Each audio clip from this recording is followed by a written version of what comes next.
Hi friends, Kamakshi catering Piduguralla. ఈరోజు మా పిడుగురాల జానపాడు రోడ్లో కళ్యాణ మండపంలో 500 మందికి వంట ఇచ్చారు. నీర్మల్ల కాశీ విశ్వనాథ్ గారు ఈరోజు సంవత్సరికం.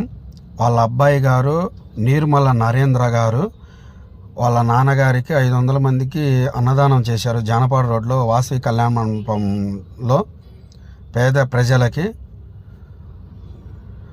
చూడండి ఫ్రెండ్స్,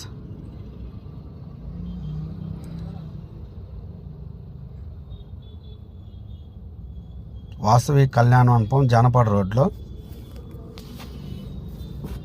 మేము చేసిన వెరైటీ పేద ప్రజలకు రవ్వ కేసరి, పులిహార, బజ్జీ వీడియో తీయలేదు, టమోటా పప్పు, మునక్కాయ tomato curry,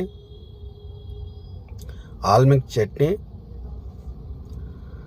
sambar and white rice, వడియాలు.